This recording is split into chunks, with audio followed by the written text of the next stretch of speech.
Patrick Daïman et je dirige la société ADE Conseil que j'ai créée en 1995 et qui a pour vocation initialement de stimuler et d'accompagner le développement des PME. Bon, je passe sur les détails et notamment sur la façon dont cette activité d'accompagnement du développement des PME m'a amené à développer une approche de recherche d'emploi et de gestion de carrière pour les cadres et les techniciens, enfin disons tous les collaborateurs qui revendiquent des postes à responsabilité dans les entreprises. Si vous voulez plus de détails sur ces questions, vous les trouverez sur mes sites internet. Je vous ai mis des liens en dessous de cette vidéo pour pouvoir aller visiter ces sites. Dans les années 70, ça date pas d'hier, jeune diplômé, j'ai un diplôme de l'Institut d'études politiques de Bordeaux et une maîtrise en sciences économiques.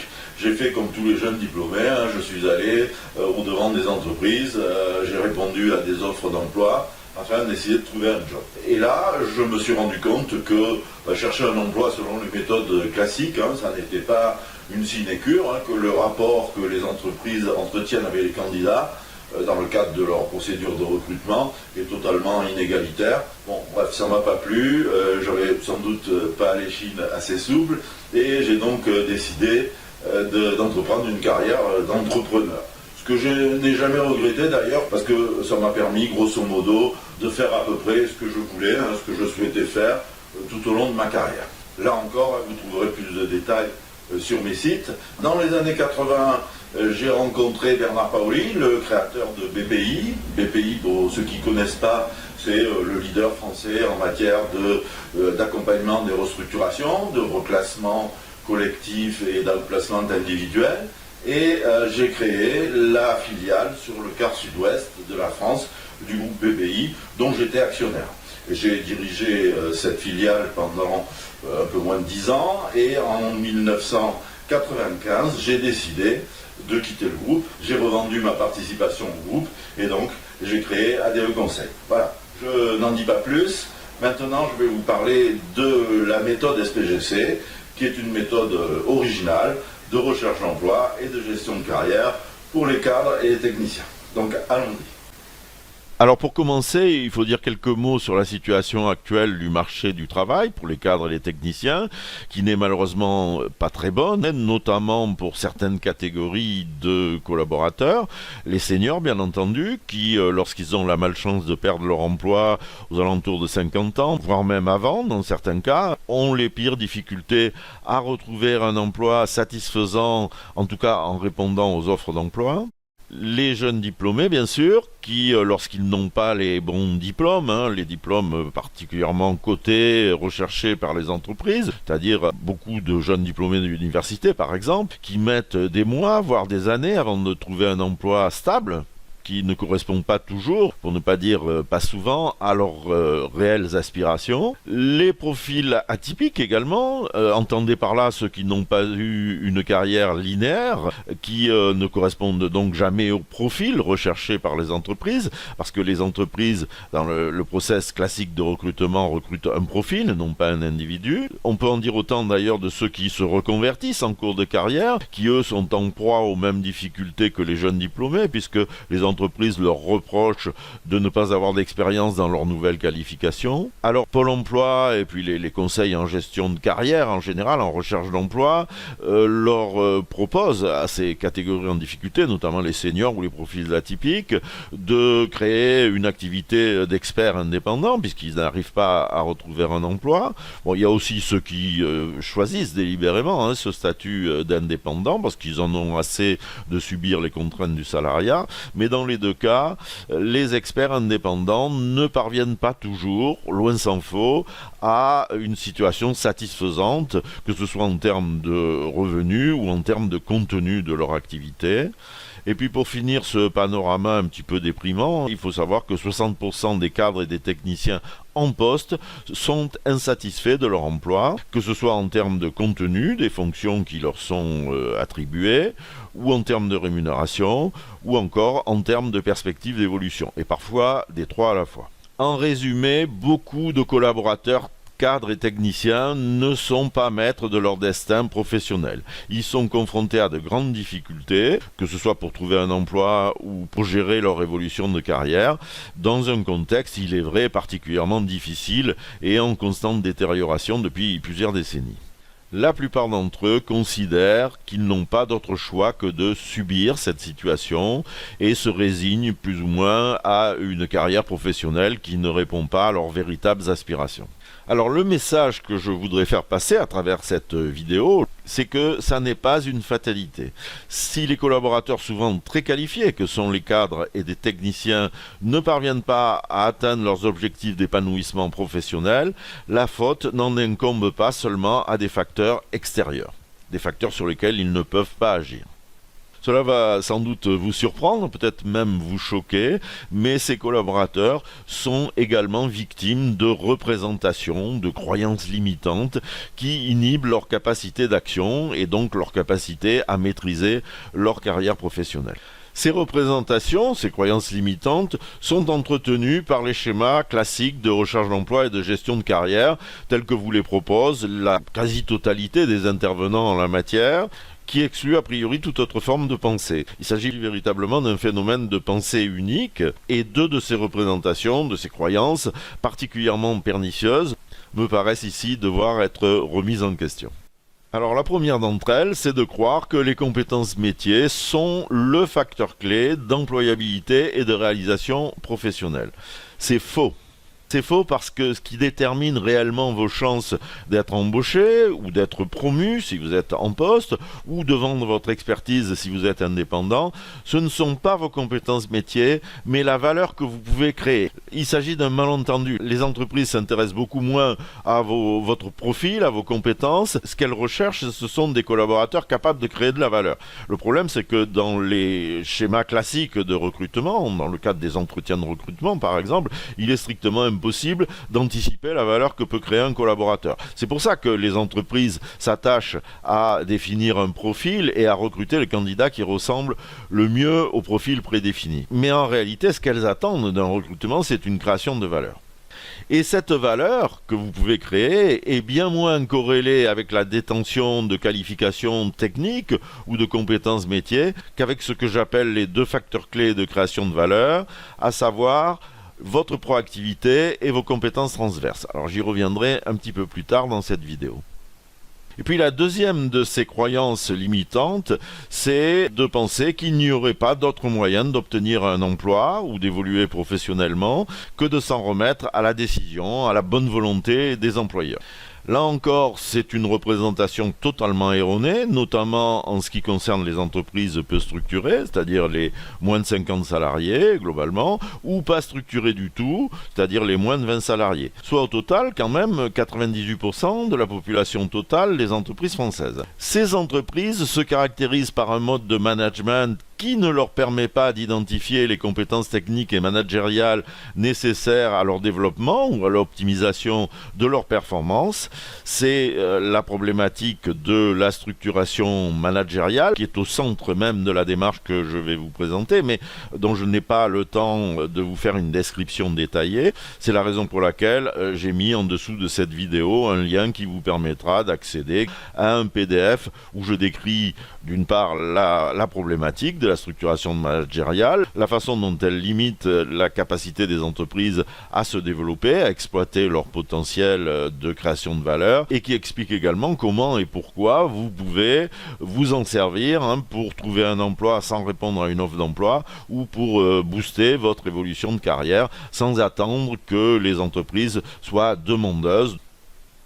Parce que les employeurs ne sont pas ce que l'on croit habituellement, ce que vous croyez vous-même peut-être.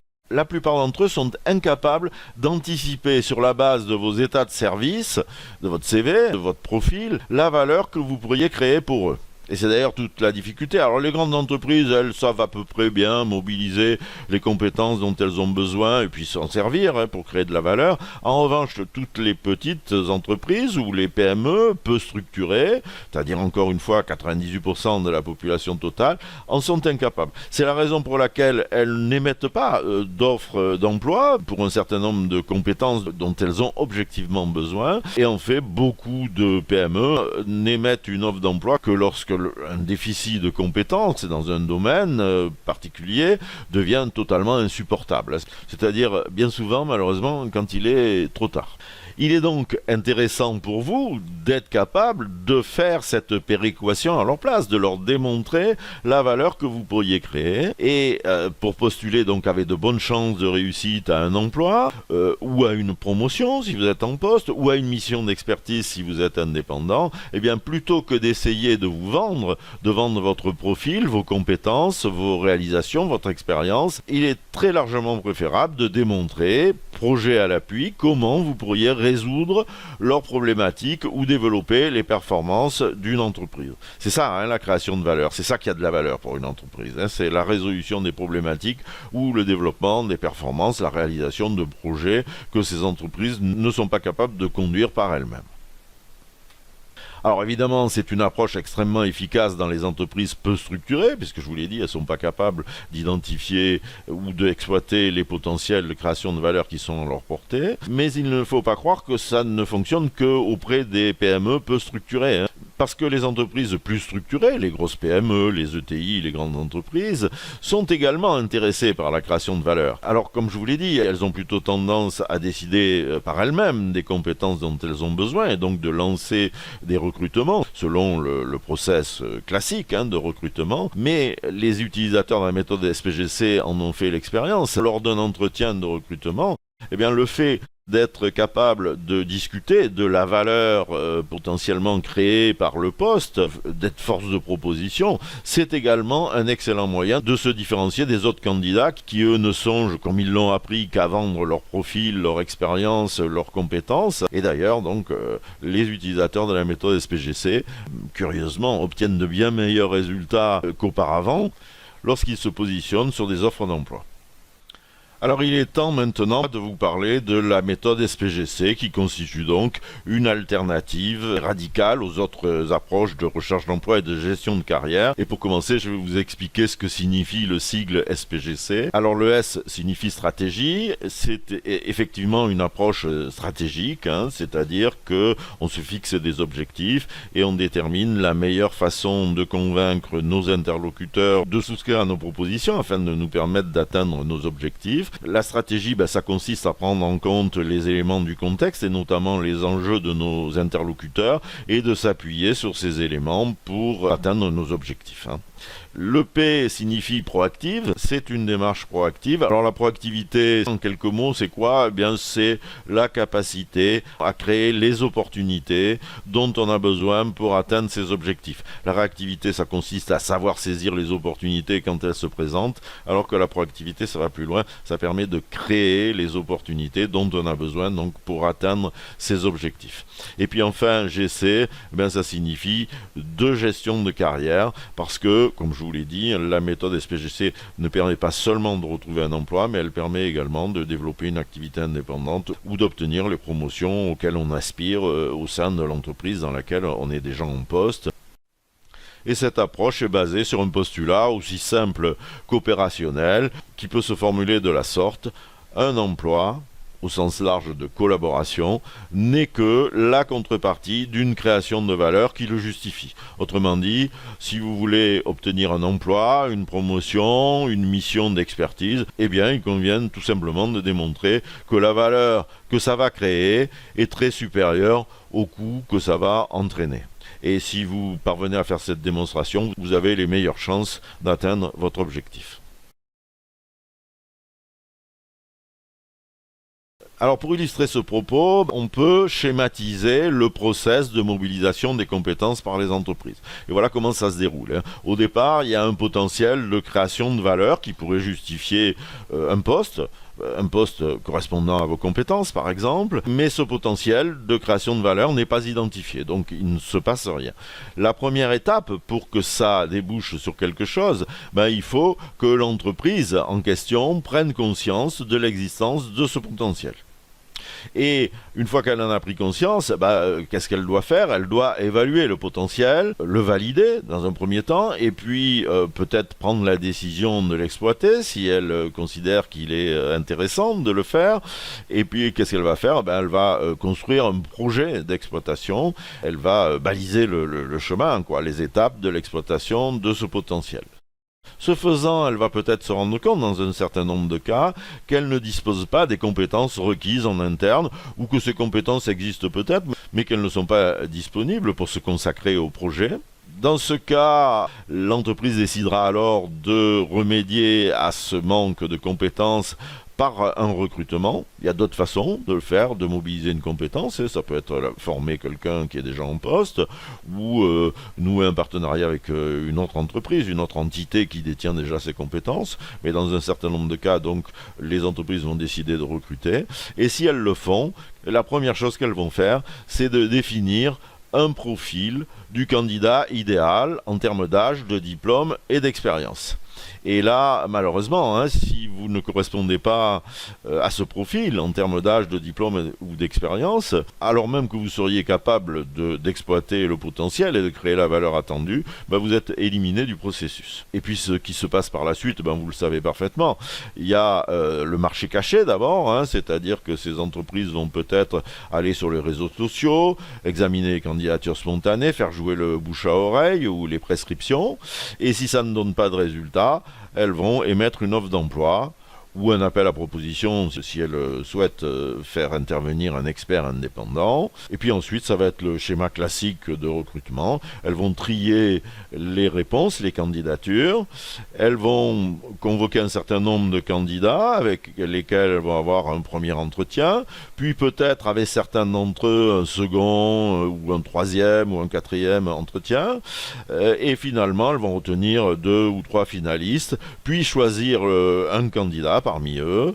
Et je le mentionne pour mémoire, il faut savoir que dans un nombre de cas non négligeable, on peut être retenu pour un poste, être le candidat sélectionné in fine, mais ne jamais intégrer l'entreprise tout simplement parce que pour une raison X ou Y, le poste n'est pas créé. Alors ça peut être parce qu'il y a une proposition de reprise de l'entreprise, ou peut-être parce que l'entreprise a redéfini son besoin, a changé son fusil d'épaule. Et donc voilà les différentes étapes, le parcours que fait l'entreprise entre le moment où il existe un potentiel non identifié et le moment où elle va vous recruter pour exploiter ce potentiel.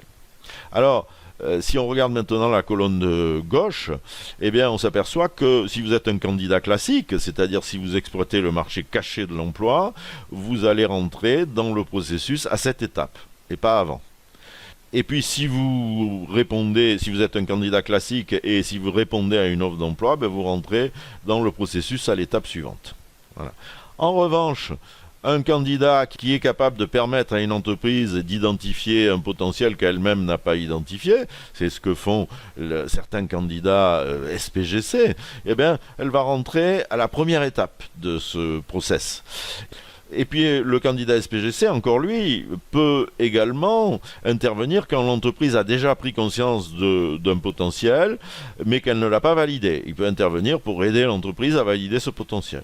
Et puis il peut également intervenir à la 3e étape, lorsqu'il s'agit de construire un projet d'exploitation du potentiel, de construire un plan d'action.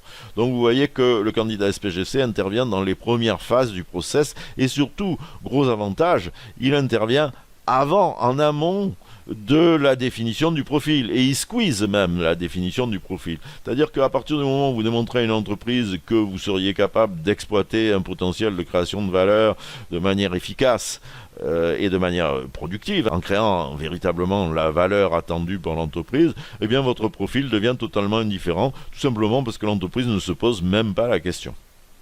Et beaucoup de candidats à SPGC, d'ailleurs, parviennent à se faire recruter sans jamais avoir à produire un curriculum vitae.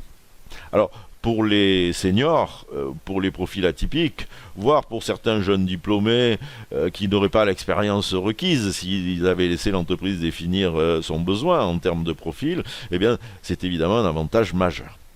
Et la troisième colonne, celle de droite, imaginez qu'il y ait à l'instant T 100 potentiels que vous seriez capable d'exploiter sur la zone géographique par exemple où vous recherchez un emploi. Eh bien, les chiffres en vert, c'est les chiffres dans les grandes entreprises et les chiffres en rouge, c'est les chiffres dans les entreprises peu structurées. Bon, on peut considérer dans les grandes entreprises que seuls 50% des potentiels finissent par être identifiés. Alors, pas parce qu'elles n'ont pas les compétences pour identifier tout leur potentiel, mais parce que, là encore, ces compétences sont utilisées à d'autres fins. Les chefs de service dans les grandes entreprises n'ont pas forcément le temps de se pencher sur la recherche de nouveaux potentiels. Ils sont un peu comme les dirigeants de PME, surbookés, très absorbés par les tâches à court terme, et donc ils passent à côté d'un grand nombre de potentiels. Et puis, dans les grandes entreprises ou dans les entreprises structurées, seule la moitié des potentiels identifiés feront l'objet d'une étude plus approfondie et d'une décision de les exploiter. Dans les grandes entreprises, très souvent, on peut trouver les compétences nécessaires en interne, donc ce n'est que dans 20 cas sur les 25 qu'on prendra conscience qu'il faut mobiliser une compétence nouvelle, et ça donnera lieu à 15 décisions de recruter. Et puis lorsque l'entreprise définira le profil, eh bien ça éliminera plus de la moitié d'entre vous, surtout si vous êtes senior, jeune diplômé ou atypique. Et puis peut-être que ces entreprises trouveront chaussures à leurs pieds dans un cas sur les 7 en prospectant sur les réseaux sociaux ou en faisant jouer le bouche à oreille ou en exploitant des candidatures spontanées. Et finalement, il n'y aura que 5 offres d'emploi émises.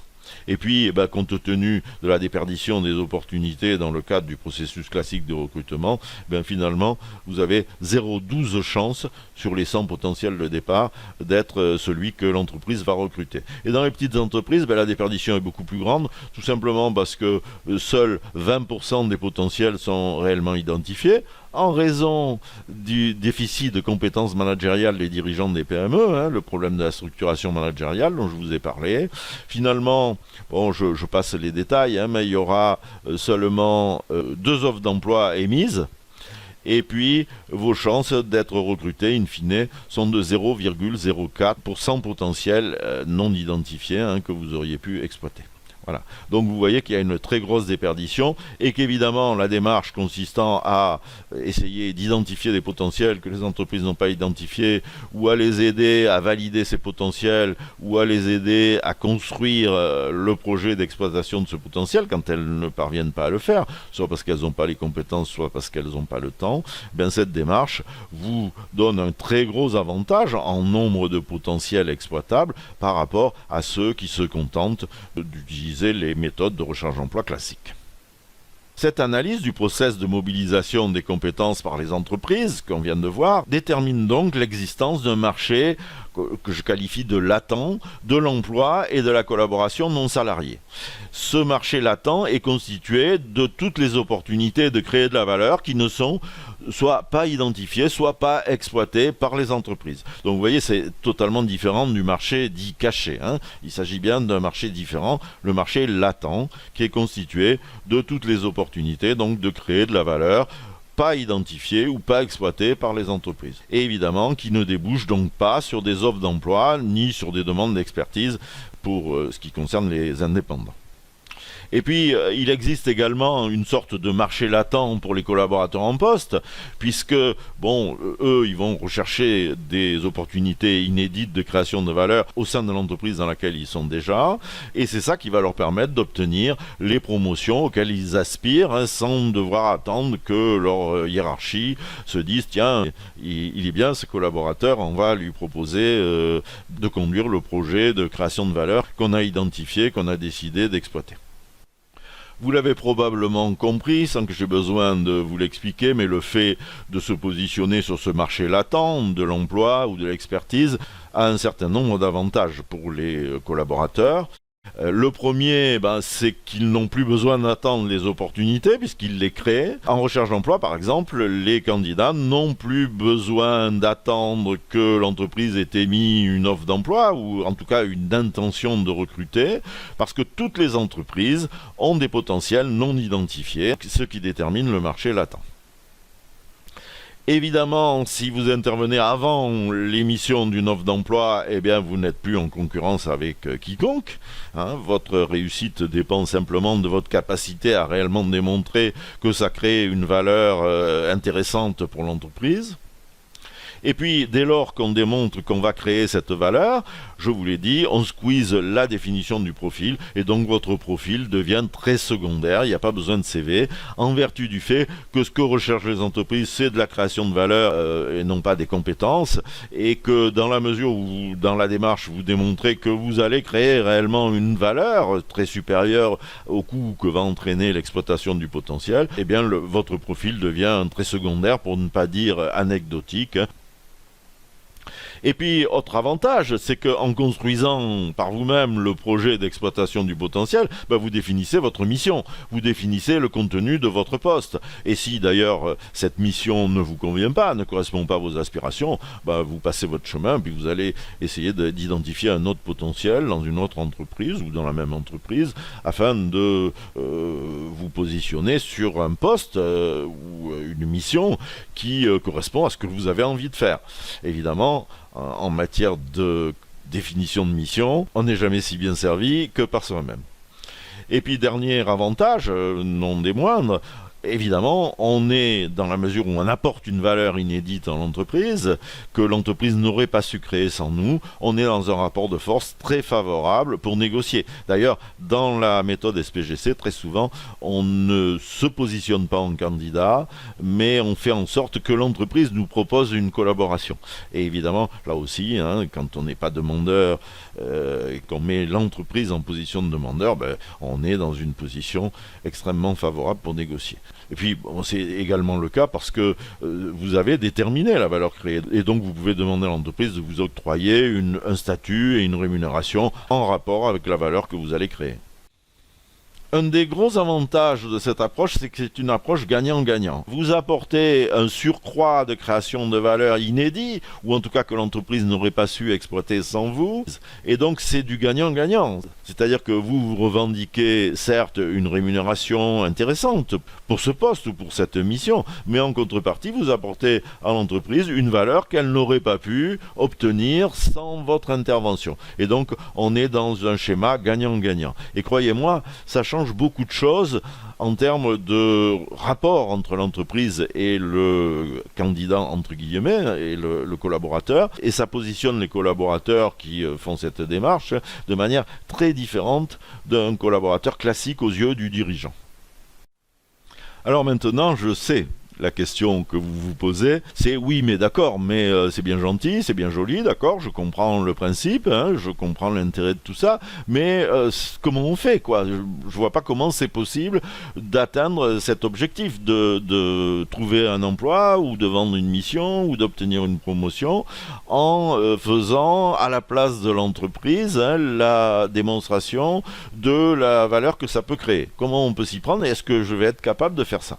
Eh bien, je vais rapidement vous décrire les étapes de la démarche. Alors la première étape, c'est de prendre contact avec les entreprises choisies, bien entendu, auprès desquelles on veut conduire cette démarche. Alors bon, si vous êtes déjà en poste, la question ne se pose pas, mais si vous êtes indépendant ou si vous êtes en recherche d'emploi, vous allez pouvoir choisir des entreprises qui vous intéressent, évidemment, pour conduire la démarche. Une fois que vous avez pris contact avec ces entreprises, alors il y a différentes manières de le faire, je n'ai pas le temps ici de vous les détailler, mais je vous expliquerai comment découvrir les modalités et le contenu de chacune de ces étapes. Dans un deuxième temps, donc, vous allez découvrir les problématiques du dirigeant, les projets inaboutis et surtout les enjeux relatifs à ces problématiques et à ces projets. C'est très important parce que plus l'enjeu correspondant à une problématique ou à un projet est fort pour le dirigeant, et plus vous avez de chances que la démarche aboutisse facilement. Donc, il est très important d'identifier les enjeux, et ça, vous le faites grâce à des techniques, notamment des techniques de communication, l'écoute active, qui vous permet de découvrir non seulement des facteurs objectifs que sont les problématiques ou les projets, mais également les enjeux associés à ces projets et à ces problématiques. Et puis, avant de faire une quelconque proposition, vous allez quand même analyser votre découverte et déterminer, en fonction d'un certain nombre de critères, s'il y a pour vous une opportunité de se positionner en apporteur de valeur avec de bonnes chances d'atteindre vos propres objectifs. Et si c'est le cas, vous passerez à la phase 4 qui consiste à proposer une mission d'expertise courte et gratuite, je précise. Bon, alors c'est une mission d'une trentaine d'heures à peu près, entre 20 et 30 heures, qui va être étalée sur 2 à 3 semaines. De telle sorte d'ailleurs que vous pouvez réaliser plusieurs missions d'expertise en parallèle dans différentes entreprises. Et donc vous allez proposer cette mission, et comme elle est gratuite, et qu'il s'agit véritablement de créer de la valeur, bon, généralement les entreprises ne voient pas d'objection à ce que vous réalisiez cette mission, et donc vous allez la réaliser, et vous allez vous attacher à travers cette mission à valider le potentiel bien entendu, et surtout à construire un plan d'action, comment on va exploiter le potentiel, et à démontrer la valeur que créera son exploitation. Vous prendrez également en compte ce que ça va coûter, de façon à démontrer que les bénéfices sont plus importants que le coût. Parce que si ce n'est pas le cas, votre démarche tournera court, bien entendu. Donc, il y a certains projets que vous ne pourrez pas valider, ou dont vous ne verrez pas l'intérêt pour l'entreprise, auquel cas votre mission ne sera pas couronnée de succès. C'est pour ça d'ailleurs qu'en phase 3, on va quand même analyser nos chances d'aboutir, et on va se poser des questions sur les retombées pour l'entreprise du projet. Mais chaque fois que vous démontrerez la faisabilité d'un projet d'exploitation, d'un potentiel de création de valeur, et le fait que c'est profitable pour l'entreprise, vous avez des chances de pouvoir passer à la phase 6 qui consiste à faire en sorte que ce soit l'entreprise elle-même qui vous fasse une proposition de collaboration. Vous allez véritablement déclencher une proposition de collaboration, et la phase 7 consiste à négocier les conditions de cette collaboration, sachant, comme je vous l'ai dit, que vous êtes en bien meilleure position, d'une part parce que c'est l'entreprise qui vous a fait une proposition, et d'autre part parce que vous avez une idée précise de la valeur que ça va créer, et donc du niveau de rémunération que vous pouvez revendiquer, et également du statut, des autres caractéristiques de l'emploi ou de la mission qui va vous être confiée. Donc voilà les différentes étapes de la démarche. Alors évidemment, comme vous l'imaginez, cette démarche très particulière nécessite des savoir-faire, des outils, des capacités qui ne sont pas du tout utilisés ou mis en œuvre dans le cas d'une recherche d'emploi classique, ou pour vendre des missions quand on est indépendant, ou pour obtenir des promotions lorsqu'on est collaborateur en poste. Et principalement, donc, la mise en œuvre de cette approche suppose la détention des 2 capacités clés dont je vous ai déjà parlé, et que la formation à la méthode SPGC vous permet de développer. Ces 2 capacités clés sont un bon niveau de proactivité, c'est-à-dire la capacité à vous positionner en force de proposition, et puis un certain nombre de compétences transverses, c'est-à-dire extérieures à votre champ de compétences métier, à votre spécialité professionnelle, qui vont vous permettre d'une part d'identifier un très grand nombre de potentiels, de valider ces projets dans toutes leurs dimensions, puisque là c'est très important. Si vous présentez un projet qui n'est validé que de votre point de vue, du point de vue de vos compétences métiers, ça veut dire que vous laissez au chef d'entreprise la tâche de valider le projet dans ses autres dimensions, par exemple financière, technique, humaine, etc. Et si vous lui laissez cette tâche, dans les PME, dans les entreprises peu structurées, où le dirigeant n'a pas forcément les compétences pour le faire, ou n'a pas le temps, parce qu'il est surbooké, parce qu'il est très pris par ses soucis quotidiens, votre projet restera lettre morte, parce qu'il manquera toute une partie du projet. Il ne sera pas possible à l'entreprise de le mettre en œuvre directement, immédiatement, et donc votre projet a beaucoup moins de chances d'être mis en œuvre que si vous amenez un projet finalisé, ce que j'appelle un projet plug and play, c'est-à-dire il n'y a qu'à appuyer sur le bouton qui consiste à vous recruter ou vous confier une mission pour que la valeur qu'on en attend soit effectivement créée. Et puis ces compétences vous permettront également de construire les plans d'action pour exploiter les potentiels de création de valeur en démontrant, c'est très important, la valeur ainsi créée. Parce que finalement, si vous démontrez cette valeur de manière crédible, si le chef d'entreprise est convaincu qu'en réalisant le projet que vous lui présentez, il va obtenir un bénéfice substantiel, eh bien c'est le déclic. C'est ça qui va rendre facile la prise de décision par le dirigeant.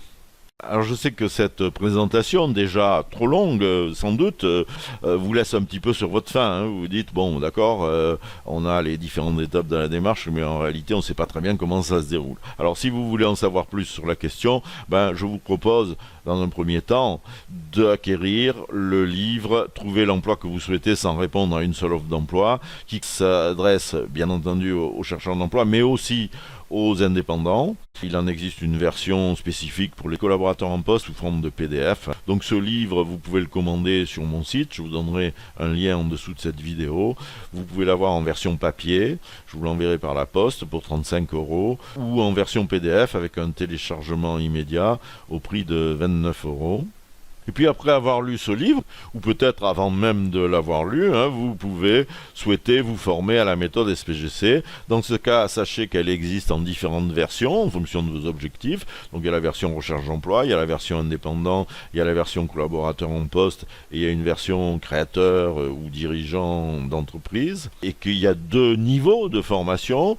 Le premier, c'est des supports d'auto-formation en ligne, composés de PDF et de vidéos. En général, dans la plupart des versions, c'est 12 modules qui se décomposent en modules process, où on explique la méthode, où on l'illustre par des exemples, par des études de cas, et des modules outils qui vous permettent de vous former aux principaux outils qui sont nécessaires pour conduire cette démarche.